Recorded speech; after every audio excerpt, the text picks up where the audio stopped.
No Top 5 de hoje eu trouxe pra vocês uma lista bem nostálgica. 5 filmes de terror que bombavam na época das locadoras. E se você também viveu este período e quer relembrar como era alugar um filme, e se você é desta geração e quer saber como era alugar um filme e principalmente o que bombava naquela época, fica nesse vídeo até o final que ele tá bem legal e bem assustador. Relaxa que a sessão vai começar, que hoje é dia de sofá. Bom sofá!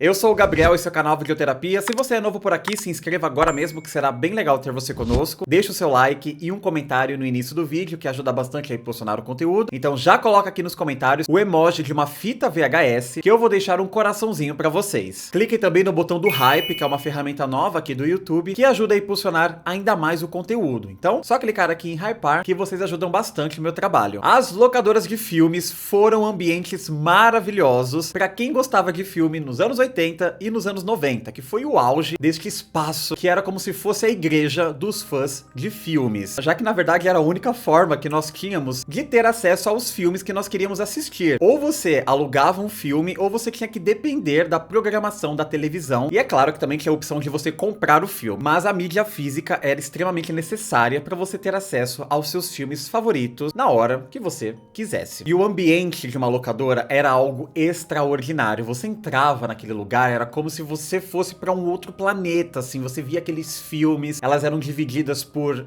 gêneros, então você caminhava no gênero de drama, depois você ia pro gênero de suspense, de terror, que é onde nós vamos ficar aqui pra sempre, né? E eu lembro que a locadora que eu cresci praticamente dentro dela, entrava, virava à esquerda e estava na seção de terror, e era o caminho que eu sabia fazer. Eu entrava na locadora, virava à esquerda e ali eu ficava. Então era um ambiente mágico, realmente você era transportado para um outro universo. Eu acho que nós dávamos mais valor a estas obras quando nós alugávamos os filmes, porque aí você chegava com ele na sua casa, já tinha toda aquela experiência de você ir à locadora, escolher o filme. Geralmente nas locadoras também vendia pipoca de micro-ondas, salgadinhos, então você já saía de lá preparado para assistir o filme. Diferente de quando você está no sofá escolhendo alguma coisa no streaming, nada te apetece e às vezes você acaba assistindo outra coisa que não é o filme que você queria, ou então você vai dormir mais cedo. E nós temos vários filmes que bombaram nas locadoras, não só de terror, mas de vários gêneros, que a fita sempre estava indisponível na hora que você alugar, e a forma de descobrir se o filme estava ou não alugado variava muito de acordo com a locadora. Na locadora que eu frequentava, ficava com uma plaquinha de alugado. Tinha uma sala onde tinha todos os filmes, né? Todas as fitas VHS, elas não ficavam dentro da caixinha do filme. Então a única forma de saber se estava alugado era com a etiqueta. Em outras locadoras que nós íamos de vez em quando, era diferente o processo. As fitas VHS ficavam atrás da capa do filme. Claro que isso variava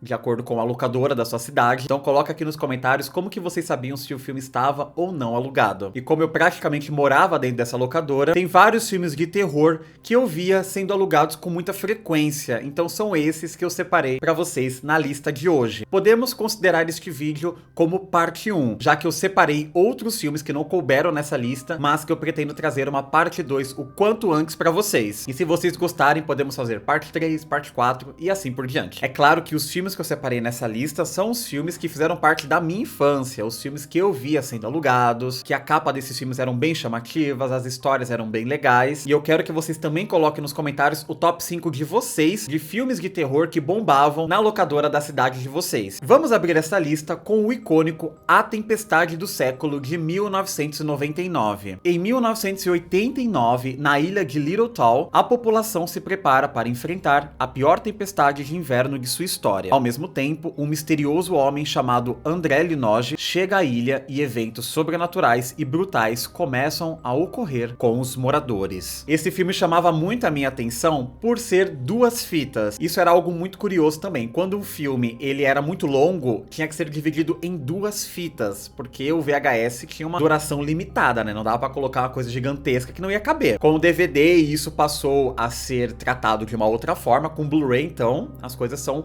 bem diferentes, mas a fita VHS tinha um espaço limitado, então muitos filmes eram duas fitas. Um outro exemplo disso que bombou muito nas locadoras é Titanic, e A Tempestade do Século era duas fitas, e isso chamava muito a minha atenção, porque a capinha era bem gordinha para caber os dois VHS, e era ainda mais bonita do que as fitas tradicionais, que eram apenas um VHS. Então, este filme é longo pra caramba, ele tem em torno de 4 horas e 40, mas por que este filme é tão longo, Gabriel? Será que é porque porque ele é dirigido por Zack Snyder? Não, não é dirigido por Zack Snyder. Ele, na verdade, era uma minissérie de 3 episódios que foi exibida num canal lá dos Estados Unidos, e eles transformaram esta minissérie em um filme e distribuíram em alguns países que não receberam a transmissão desta minissérie na televisão. E o Brasil foi um desses países. E hoje é bem raro encontrar a mídia física deste filme, então se você tem na sua coleção em VHS ou em DVD a edição nacional, guarde-a bem, porque esse negócio é valioso. E outro motivo que fez esse filme ser tão alugado na época das locadoras é que é uma obra do maravilhoso Stephen King. Não é baseado num livro dele. Aqui, neste caso, ele é o roteirista desta minissérie, assim como ele fez com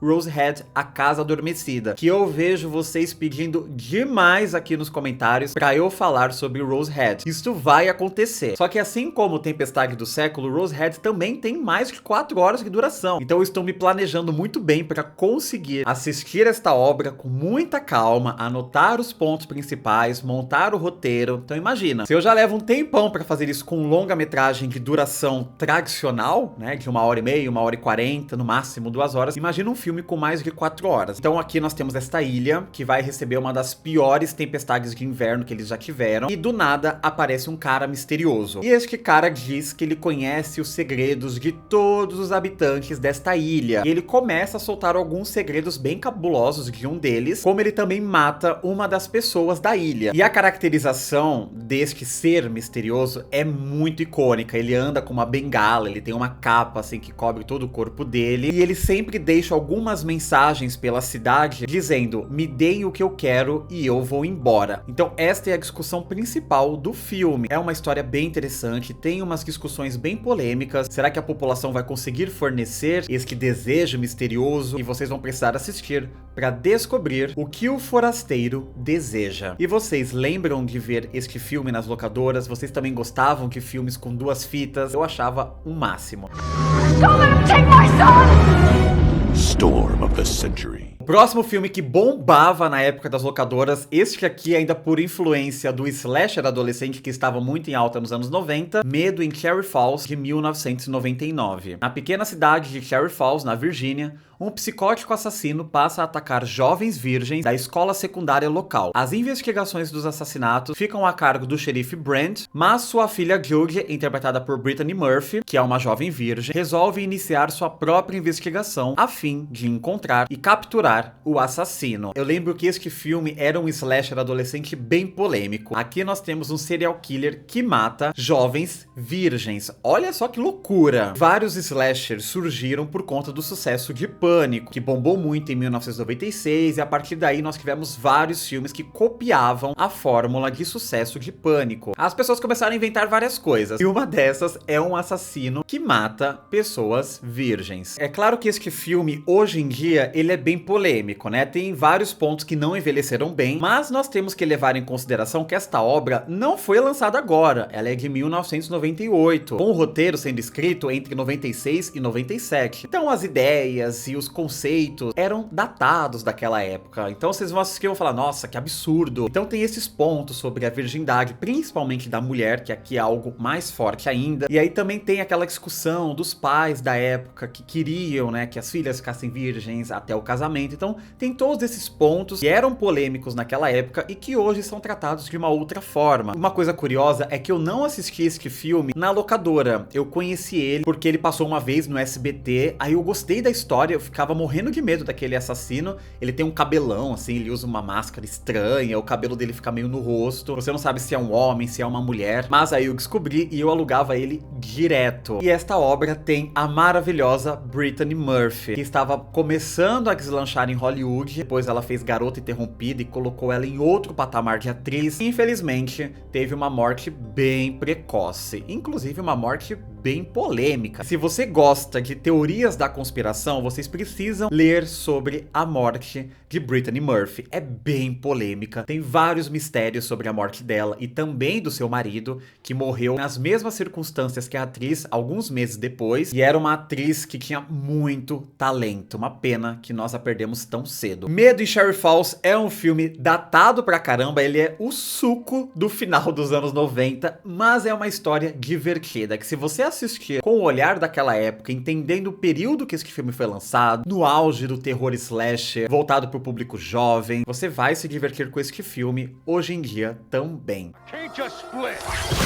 Cherry Falls. O próximo filme eu tenho certeza que vocês alugaram nas locadoras. Fantasmas de 1998. Duas irmãs retornam à sua cidade natal e descobrem que a população foi exterminada. Com a ajuda de um xerife, elas investigam o caso e são aterrorizadas por uma força sobrenatural bizarra. Este filme, ele também pegou carona com o sucesso de Pânico. Só que ele foi para um outro lado, um lado mais original. Ainda assim, o formato do filme é bem no estilo Pânico, principalmente por conta dos atores envolvidos nesta obra. Nós temos no elenco a Rose McGowan, que fez a Tatum em Pânico de 1996, né? Ela teve aquela morte icônica na garagem. Ela fica presa na garagem e morre ali presa naquele negócio. E não só a Rose McGowan está em Pânico e também em Fantasmas, como o ator Liev Schreiber também está no elenco deste filme. E ele é o Cotton Wary na primeira trilogia que nós tivemos de Pânico. Então, só por conta disso, este filme já ganhou muita notoriedade na época de seu lançamento. Nós temos outros nomes também que estavam em ascensão no período deste filme, como Ben Affleck. Então, era um filme com um elenco bem bombado. E a capa dele é extremamente memorável. Todo mundo que frequentou uma locadora, se você entrou uma vez na locadora, você com certeza lembra da capa deste filme. Mas e a história? Bom, nós temos aqui estas duas irmãs, a Lisa e a Jennifer, que por alguns problemas pessoais, a Jennifer resolve levar a Lisa de volta para a cidade natal delas. Quando elas chegam lá, a cidade está deserta. O começo desse filme é maravilhoso. Confesso para vocês que eu gosto mais desta primeira parte do filme antes de revelar quem é o vilão, porque eu acho que depois o filme fica um pouco arrastado. O início dele é perfeito. Todo esse mistério para descobrir o que aconteceu com as pessoas dessa cidade é simplesmente magnífico. E no meio dessa investigação aparece o xerife, que é interpretado por Ben Affleck, e também uma outra galerinha que trabalha com ele para investigar o que rolou na cidade. Como eu falei pra vocês, eu gosto da história deste filme antes de revelar o que realmente está acontecendo na cidade. Eu acho que o mistério antes disso é muito bem feito. Depois que o plot twist é revelado, o filme ele começa a dar uma derrapada. Ainda assim, é uma obra interessante que foge do tradicional da época. Esta obra é uma adaptação de um livro de mesmo nome, lançado em 1983, escrito por Dean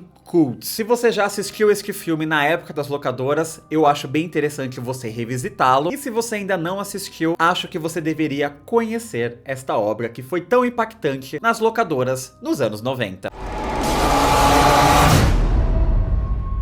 Quem me conhece sabe que eu sou apaixonado por filmes de vampiros. Filmes de vampiros e filmes de alienígenas são os meus favoritos da vida. E o filme que eu lembro que bombou demais nas locadoras, A Rainha dos Condenados, de 2002. O lendário vampiro Lestat reinventou-se no século XXI como uma estrela do rock. Sua música faz com que a Caixa, a rainha dos vampiros, desperte e deseje fazer dele seu rei. Que delícia de filme. Este aqui é o suco, mas assim, o suco mesmo, a polpa completa dos filmes do início dos anos 2000. Ele tem aquela trilha sonora de rock delícia, inclusive a trilha sonora desse filme é maravilhosa. Você vê várias pessoas vestidas de preto, com aquela maquiagem bem pesada, o cabelo todo esquisitão, que era uma característica do início dos anos 2000. E misturar isso com os vampiros, a combinação perfeita, porque os vampiros, eles são meio góticos, meio não, né? Eles são completamente góticos. Então tem tudo a ver com o período que esse filme se passa. Poucas pessoas sabem, mas este filme é a continuação de uma obra muito famosa de 1994, Entrevista com o Vampiro. Um dos meus filmes de vampiro favorito da vida. Eu sou apaixonado por Entrevista com o Vampiro. E assim como Entrevista com o Vampiro, A Rainha dos Condenados também é uma adaptação das Crônicas Vampirescas de Anne Rice. E A Rainha dos Condenados é uma adaptação de duas obras desta autora, do livro O Vampiro Lestat e também A Rainha dos Condenados. Então é uma mistura destas duas obras. Diferente de Entrevista com o Vampiro, que foi aclamado pela crítica,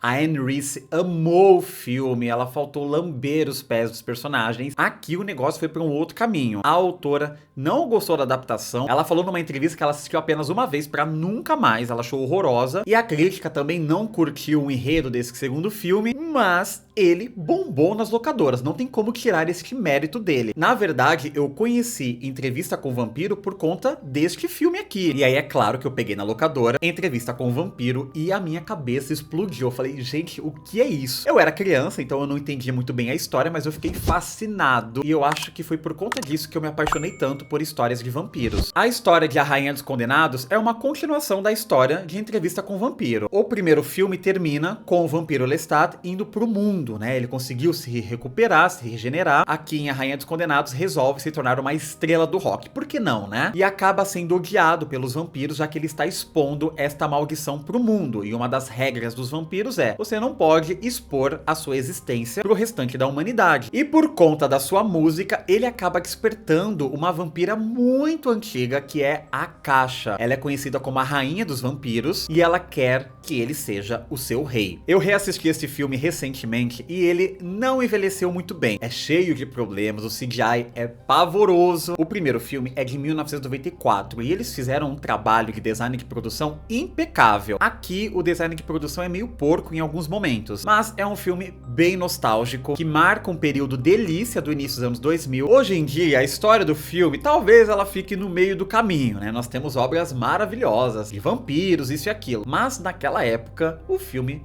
fez sucesso em home video, e isso não podemos negar. Quem interpreta o Lestat no primeiro filme é o maravilhoso Tom Cruise, e o papel foi oferecido a ele também na continuação, mas ele estava preso em outros projetos bem populares, como o novo Missão Impossível, que seria lançado ali naquele período, e também a sua parceria com o diretor Steven Spielberg. Eles fizeram 2 filmes juntos naquele período, que é Minority Report e também Guerra dos Mundos. Então o Tom Cruise estava muito ocupado, e ele não ia abrir mão destas grandes obras de Hollywood para fazer uma sequência que não estava sendo bem vista logo na pré-produção. E quem fez a Caixa foi a Aaliyah, que era uma cantora e atriz muito talentosa, que morreu de uma forma trágica, aos 22 anos de idade. Ela morreu logo após as filmagens de A Rainha dos Condenados, tanto que o seu irmão precisou participar da produção para fazer algumas dublagens da voz da atriz, que ele tinha uma voz bem parecida com a dela, e ela morreu assim no auge da carreira. Ela tinha acabado de estourar, ela estava muito famosa, e houve este acidente aéreo que tirou a vida dela e também de outras pessoas ali da sua equipe. A morte dela é polêmica até os dias de hoje, já que muitas pessoas atribuem a sua morte a teorias da conspiração, principalmente envolvendo nomes grandes aí da música, como Puff Daddy, que agora está rolando o julgamento dele, então todo mundo está descobrindo os podres que ele cometia desde os anos 90, e ele também teve envolvimento com a Aaliyah. Não só ele, como também Jay-Z está nestas teorias da conspiração. É verdade? Não sabemos. É mentira? Também não sabemos. Mas existem muitas histórias sobre a morte desta jovem. E é claro que a morte da Aaliyah contribuiu para que o filme se tornasse mais popular na época de lançamento. Se você gosta de histórias de vampiro e não se incomoda em assistir uma obra que ficou datada pra caramba, eu recomendo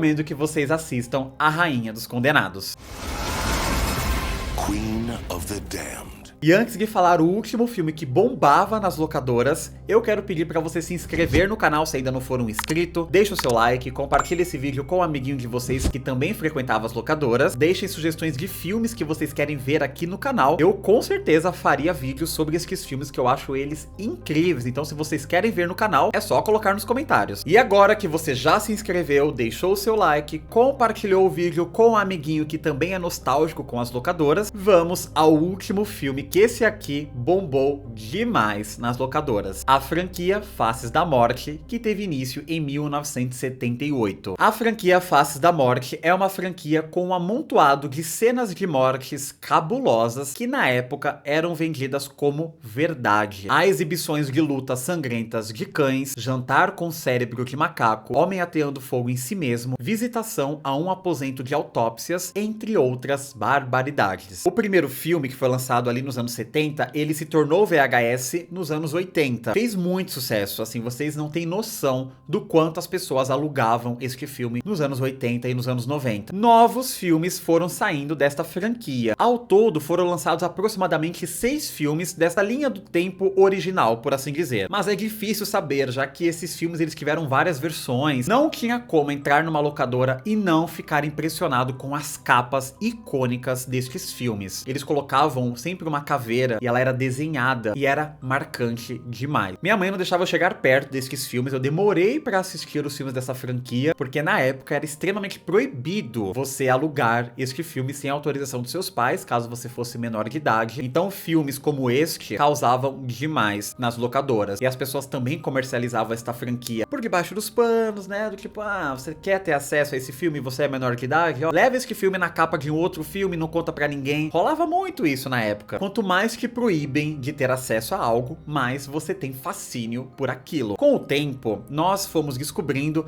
que boas cenas daqueles filmes eram fakes, eram cenas falsas, que foram feitas em estúdio, com muita maquiagem, sangue falso e tal. Mas algumas cenas dessa franquia são reais, só que a maioria é fake. Não é o tipo de filme que eu gosto de assistir, eu assisti mesmo por conta da curiosidade. Já na fase adulta, eu resolvi assistir algum desses filmes e falei, nossa, que coisa grotesca, né? Mas ele foi um filme que bombou muito nas locadoras. Tenho certeza que você já viu estas capas na locadora da sua cidade. Faces of Death.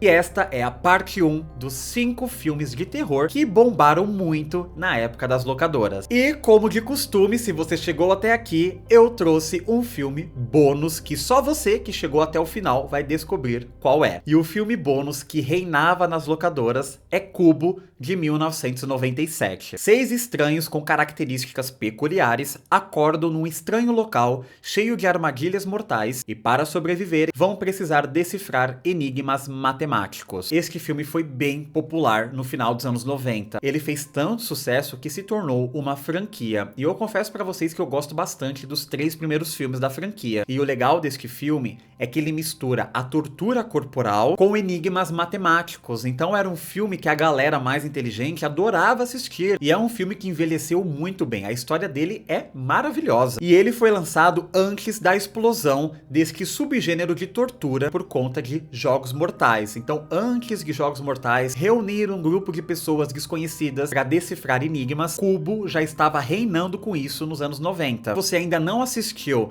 e gosta de filmes com essa proposta mais inteligente, onde os personagens precisam decifrar enigmas, vocês precisam assistir Kubo. E se você já assistiu, este filme com certeza merece ser revisitado. E esta é a primeira parte do nosso top 5 com 6 filmes que bombaram na época das locadoras. E deixem o top 5 de vocês de filmes que bombavam na locadora perto da sua casa. Se inscreva no canal se ainda não for um inscrito, deixe o seu like, compartilhe esse vídeo com um amiguinho de vocês que também gosta de um bom filme nostálgico. Um beijo e eu vejo vocês no próximo vídeo. Tchau!